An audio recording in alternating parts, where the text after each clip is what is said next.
Hey there everybody, Eric from Outer Limitless coming at you today with another video. Shan Zu is a company who I've come to greatly enjoy specifically for their kitchen knives. Beautifully made kitchen knives, nicely balanced, incredibly sharp, and just absolutely gorgeous. But recently, Shan Zu stepped into the outdoor knife arena with the Rhino, having an excellent 14C28 end blade, G10, nice leather sheath, and a great option. But today, we're gonna again turn the corner by looking at their first folder. So their first folding knife here, the Peafowl. An interesting offering with a gorgeous blade shape, awesome looking handle, just really cool lines. And in today's video, we're gonna go through this in detail. Now I'm gonna premise this entire video by saying, well, this is the company's first folding knife. I'm gonna look at this critically. I've been in the knife industry now for a while. I've had my hands full of folding knives, and in this case, maintenance. Knife maintenance, the ability to work on your knives, tech your knives, keep them up and operational. That to me is absolutely critical. And so what we're gonna do, we're gonna go through this in detail, show you how I busted out of the package. We're gonna go through this inside and out, and well, at this point, I definitely have some opinions. And so with that said, I have a whole bunch to do and a whole bunch to share with you. And if you're interested in seeing a little bit more about what I'm about to get into, do me a favor, stay tuned.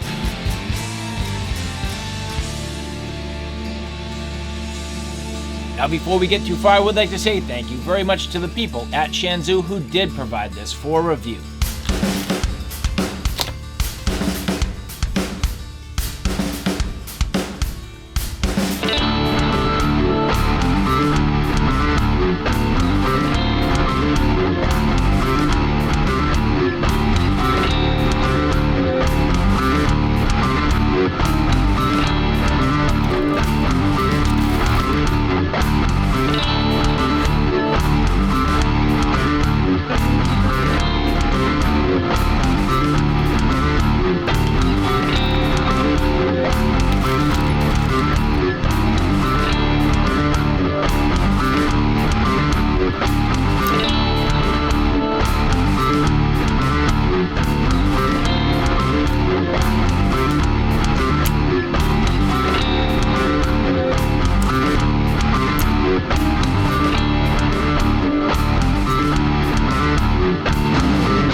Now I just want to take a quick minute and remind you guys that I currently have a gear giveaway. For any paying members on my Patreon, you will be eligible for the giveaway. So do me a favor, if you're interested in getting your hands on some awesome gear, take a look in the description box below where you can find all the relevant links. And so as we go through the Shan Zu Peafowl, I am going to be very hypercritical, at least to the best of my knowledge and ability, for a couple of reasons. Shan Zu is the new guy coming to the table with a folder. They are literally the brand with their very first model, and this is the very first folder in the Shan Zu lineup. And so it's really now to pick apart the design, get the details dialed in so that all their models moving forward have that eye for attention. Now I can tell you there's a few things already that I see that are fantastic and a few things already that I just question. I'm not saying that it's bad. I'm just saying I question it, and it's my job to rule it in or rule it out. Now the first thing you can see, nice quality flipper tab here, great action, very smooth, and as we close the knife, pretty good. It's a fairly light blade, all things considered, because it's thin. It has a real nice thin and slicey profile. Has that leaf shape, solid drop point design, and a full flat grind all the way up to the top where you can see that indexing hole there. So as you get on it here, very easy to flick the knife with your sort of index finger. However, it is going to be a little more difficult with your thumb, but you can slow roll the knife out for sure. So that's going to work out pretty well. But again, getting underneath and flicking the knife out, it will deploy fairly easily. When we look at the finish, now it's making the lens go a little bit out of focus from time to time, but this is basically a machine ground satin finish. You can see the vertical lines there. So a machine ground satin finish. It's fairly nicely done, all things considered, pretty even all the way across. And in fact, what I do like, you'll notice the way the light catches separately on the flats up top here. And that's because it was ground at a different angle. So you have almost a 45-degree angle versus the vertical lines here on the blade. So that's very nice. In terms of the handle, the two-tone G10. Now, the original model, the very first one, had sort of like a turquoise blue color, which was really nice, and especially up against that satin finish. My opinion in this particular colorway is this is sort of a coyote tan. Now, they call it amber. I say it's absolutely not really amber as much as it is kind of like it's almost like a coyote tan. I would love this blade to be a dark acid wash with the tan and then the black. I think that would just look awesome and really add that sort of aggressive look where you already have darkened hardware. It would really play very well. You can see almost like a bronze colored hardware. That would have been really nice to see a darker blade, but they went with the satin finish. To me, it just doesn't quite jive, but that's just my opinion. Continuing on with the blade, what I see they did very, very nice. On top of the blade, fully polished and crowned spine. So you can see here just fully polished and crowned. It's rounded over. So beautifully finished right there. And then going in and through the jimping, mild jimping, but very well done. Indexes really well with your thumb in that particular location. So that feels great. Enough to add a little bit of traction, but then softened out just to not beat up your thumb. So I have to say I like that quite a bit. But then we go from the polished crowned spine into the liners. So you can see this is a steel liner design here. Now, the steel on the inside is kind of like that satin finish sort of on the side of the blade. I feel like that would have been better either being black or fully polished. Now, in my opinion, again, go with the black blade, go with a full black frame, black spacers, black everything, and that would have been my choice. But when this ends up being a satin on the flats and then that polish on the crown of the spine there, I would say I want to see this either equally polished or just disappear one or the other. But being just sort of that plain steel on the inside, I think is a bit of a miss. You'll notice that this is a full pass-through design, so fully open. And as we look and tip this to the side, I was hoping to see a little bit of skeletonizing just to lose a little bit of the weight. Now, this isn't overly heavy. However, I do think there was an opportunity lost on the inside to lose a little bit more weight with some simple skeletonizing. This does get fairly thin in a couple of spots, so it might not need a ton, but at the same time, a couple little drill holes through here would have probably worked out just fine and lightened this up a bit.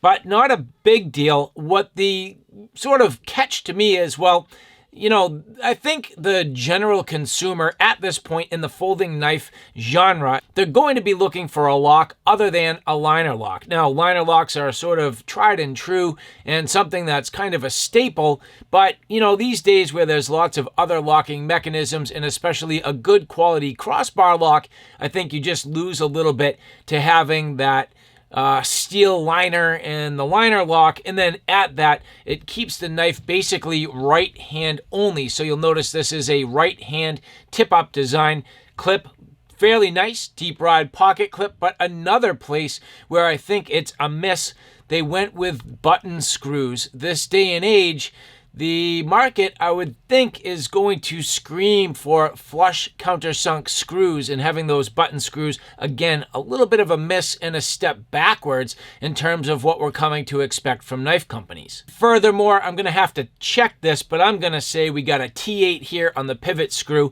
and T6s all the way across. When you're a brand new knife designer and a brand new knife company, my opinion is you have to hit all the highlights on the very first model. And to me, just not catching some of that right away leaves this sort of where everybody has already been, even though I think it's a real cool design and a sleek look and sort of a new shape in some ways, even though this teardrop design or a leaf shape design has been done before. It's a nice take on it, and I like the handle shape. I just think we had to get the hardware right in the first place. Again, just my opinion. Now, before I go messing with anything else, I do want to check this in terms of the blade. Nice and sturdy from left to right, and then up and down. Real good. Tiniest. And I can just kind of feel just the tiniest little wiggle there. But again, not bad. Lock up on the liner lock there, roughly 25%. I'm good with that.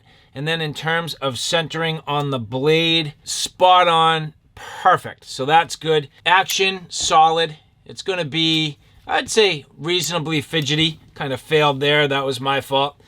The handle shape definitely lends itself to being able to do this. In terms of the deployment, again, solid. Drop shut a little bit, not too bad. Again, light blade. So my question is, what exactly did they do with the hardware? So as we get on here, the question is, can I service this knife? I always like the ability to service my knives. That's important for anybody who's been following. I was the Best Tech service rep for a long time, so definitely tinkering on knives quite a bit in the need. And so this, I believe,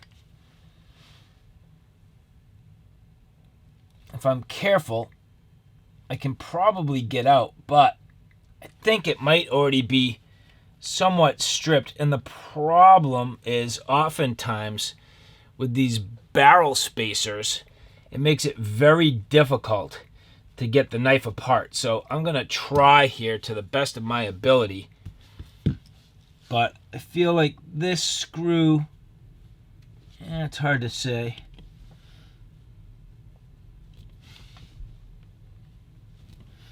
I think it does not want to move at all. So I don't know if they use any sort of adhesive or anything like that. I hope not. And it looks like they do. Look it. So you can see some adhesive there. That's going to make this very difficult to take apart. In my opinion, I'd rather have no thread lock, nothing holding this together, because the ability to service your knife is really critical. And oh man, yep, that's stripping on me. This side, I'm good. So it's going to spin with those barrel spacers, which makes disassembly very, very difficult. So that's misfortunate. Getting a brand new bit here. I mean, I don't think it was the bit, but you can see that clearly spun just because it's shiny on the end. But my tools are basically brand new. I have an entire set of bits here. And then just grabbed a new one out of here. And this, again, we need to be very, very careful. That's going to spin on me. I can feel it already. This side, well, let's keep working here. Let's see if I can get this clip off. That's coming out. And here, if I'm careful, just applying a huge amount of pressure until that spins, which, yes. So the clip, I believe I have coming off successfully without stripping anything. That's good. And yes. So as you take a look, yep, that's exactly what they're doing. A little bit of glue on there. That's tough. And the reality is that's really not out of the norm. That's, you know, something that at this point is fairly understood. This one's just totally gonna spin on me.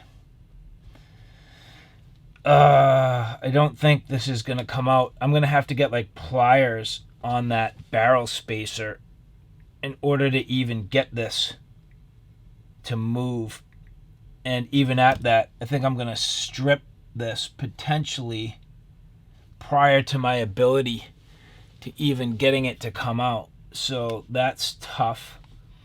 We're going to keep working here. I'm not certain I'm going to be able to get these apart. The reality is they're on opposite sides of the knife, so this can probably come all the way apart. Now, what I'm fearing, and I think we're going to find, if the pivot screw is not D-shaped, then because it's a single-sided pivot screw, I feel like this is going to spin. So keep an eye on that orientation with that S. You can see it's basically horizontal. If this is D-shaped, I should be able to get this apart. But if not, it could be disastrous. And as I spin this, oh, no, you can see now the S is vertical. So there's going to be virtually no way to get this knife apart. They glued it all together. Oh, it's coming. No, it's not. Nope. This is just spinning. Watch. It's just spinning and spinning and spinning. So to me, this is what I feared. I saw this coming a mile away. I've seen other companies make this mistake. And to me, I don't want to say it's a fatal flaw because that sounds very harsh. It's not a fatal flaw, but in my opinion, that's a big letdown and something that should be addressed. So the key here, taking a look at a deep ride pocket clip that has the countersunk screws as we go to get this in the pocket with ease, goes all the way down, full depth, no problem, pretty quick. Where here with the button screws, and especially on denim that's a little bit thicker, as we get that installed, you can see I'm pushing the knife and it's bottoming out on those screws. And in fact, to get it past them, I really need to work at it and slide the knife past those screws, and until I get the right angle on it, it really won't do it. So to me, especially with this design and this particular clip, you really do need those countersunk screws, but it will go. It just takes a little finagling. Now, just something interesting as you take a look, no indication of the blade steel. What type of blade steel is this?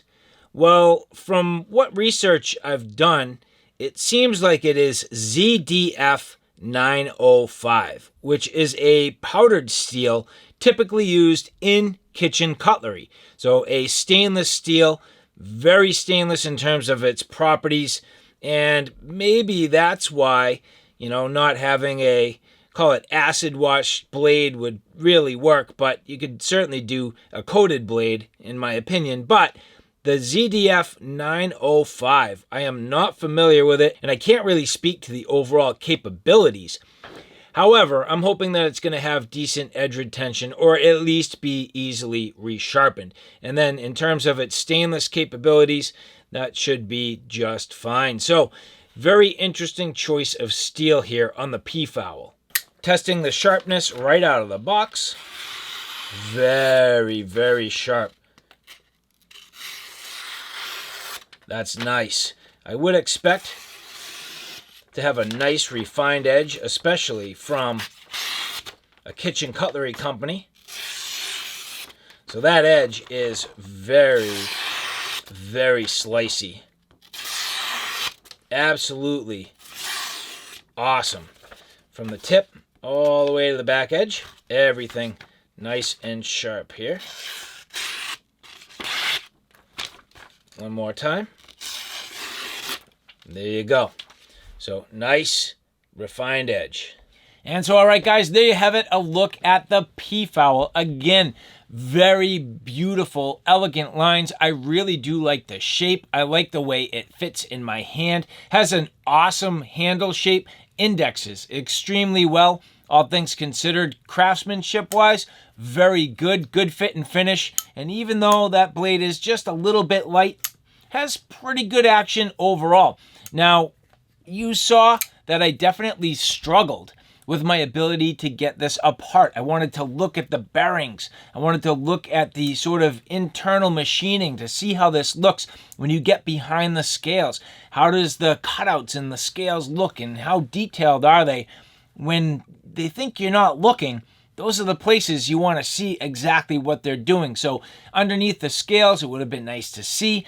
I'm a little bit bummed out about the fact that I can't get this knife apart. Functionally, I can't really work on this beyond simply sharpening it. And to me, for the US market and what the US consumer is really expecting at this point, and from Chinese manufacturers, that to me is kind of a minimum standard. So a few of the things like going with the button screws on the clip, a little bit of a miss, not having that D shape or captured pivot screw, definitely a problem. And the fact that you're going with sort of that glue in essence and tightening these screws down onto the barrel spacers definitely leaves this in a difficult place to take it apart. But again, that's kind of difficult. Now, in terms of price, I'm not going to get into it. In terms of the longevity, I have no idea. In terms of the blade performance, I have no idea. This was sort of a first look, first impression, and just some initial feedback to the people at Shan Zu so they can make changes in their process and really start to dial things in, especially if they're going to come out with additional models. And so with that, that's all I got, you guys. I hope you enjoyed that. Thank you so much for following along. And if you like this content, do me a favor. Take a look at my Outer Limitless 2 channel, which is more on the tactical and firearm side of things. At this point, that channel is growing quickly. I have a ton of videos up there. So if you like what you see here on Outer Limitless, do me a favor and check me out on Outer Limitless 2. So all right, guys, thanks for stopping by. I hope you like what you saw. I hope you found it a little bit informative. If you like what you saw, please like, share, and subscribe. And as always, thanks for stopping by. Take care now. I'll see you soon.